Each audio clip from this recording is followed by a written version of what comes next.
Jack, Mary, Peter, Lily, and Tom were the best of friends. They loved to have adventures together. Jack was a talented piano player. His music always made everyone happy.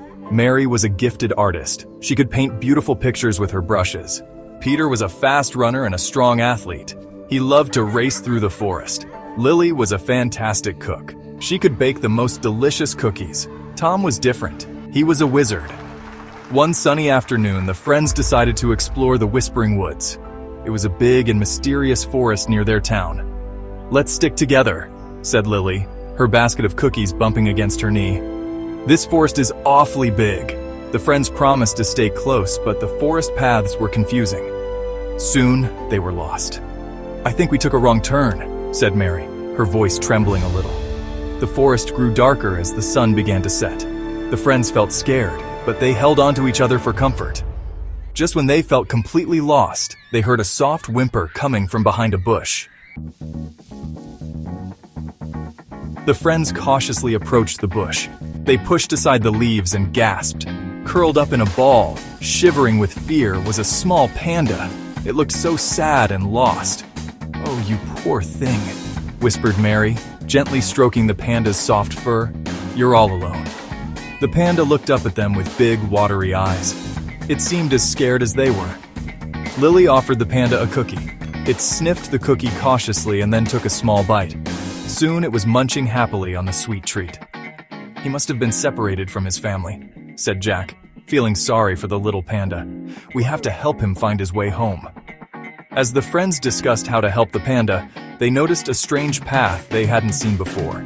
It shimmered faintly, as if lit by moonlight, even though the sun was still setting. "This looks promising," said Peter. "Maybe it will lead us out of the forest." With the panda waddling behind them, the friends decided to follow the mysterious path. The shimmering path led them deeper into the forest. The trees grew taller and darker, their branches intertwining overhead like grasping claws. The friends felt a growing sense of unease. Suddenly, the path opened into a wide clearing. In the center stood a towering castle made of black stone. Smoke billowed from its tall, pointed towers. "What is this place?" whispered Lily, her hand trembling as she clutched her empty cookie basket. As they stared at the castle, the drawbridge creaked open. A deep rumbling voice echoed through the clearing. Well, what do we have here? Lost travelers, it seems, and a tasty-looking snack." A gigantic gray dragon emerged from the castle. Its scales shimmered like polished steel, and smoke streamed from its nostrils. Sharp claws scraped against the stone bridge. The panda whimpered and hid behind Tom's legs. Before the friends could react, the dragon flicked its tail, scooping them all up into the air. They landed with a thud inside a dark and musty cage within the castle walls. The dragon, whose name was Grogan, chuckled to himself.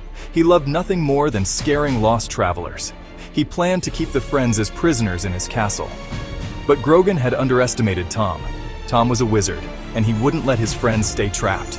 He whispered a secret spell and pointed his wand at the lock on the cage. With a click, the lock sprang open. "Quick, everyone, follow me," whispered Tom. He led his friends through a maze of dark corridors, hoping to find a way out of the castle. Grogan, however, heard the cage door creak open. He roared with anger, realizing his prisoners were escaping. "Get them!" he bellowed, flames erupting from his nostrils. The chase was on. Tom used his magic to outsmart the dragon. He turned chairs into hopping rabbits to distract Grogan. He transformed brooms into flying carpets to carry his friends over treacherous moats. He even conjured up a rainstorm in the castle's kitchen, hoping to extinguish Grogan's fiery breath. Tom's magic slowed Grogan down, but the dragon was relentless. Just when they thought they were trapped, Tom spotted a secret passage hidden behind a tapestry. He quickly ushered his friends and the panda through the passage. It led them through a series of tunnels and finally out into the fresh air. They were free. Exhausted but relieved, the friends found themselves back on the shimmering path. They followed it until they reached the edge of the Whispering Woods. The setting sun cast long shadows as they emerged from the trees. And there, waiting for them, was a group of worried-looking people and a whole family of pandas. The panda they had rescued squealed with delight and ran into the arms of a larger panda, presumably its mother. Tears of joy streamed down the faces of the panda family as they thanked the children for bringing their little one home. As the friends said goodbye to the pandas, they realized that even though they had been scared, their adventure had brought them closer together. They had faced their fears, used their unique skills to help others, and made it back home safe and sound.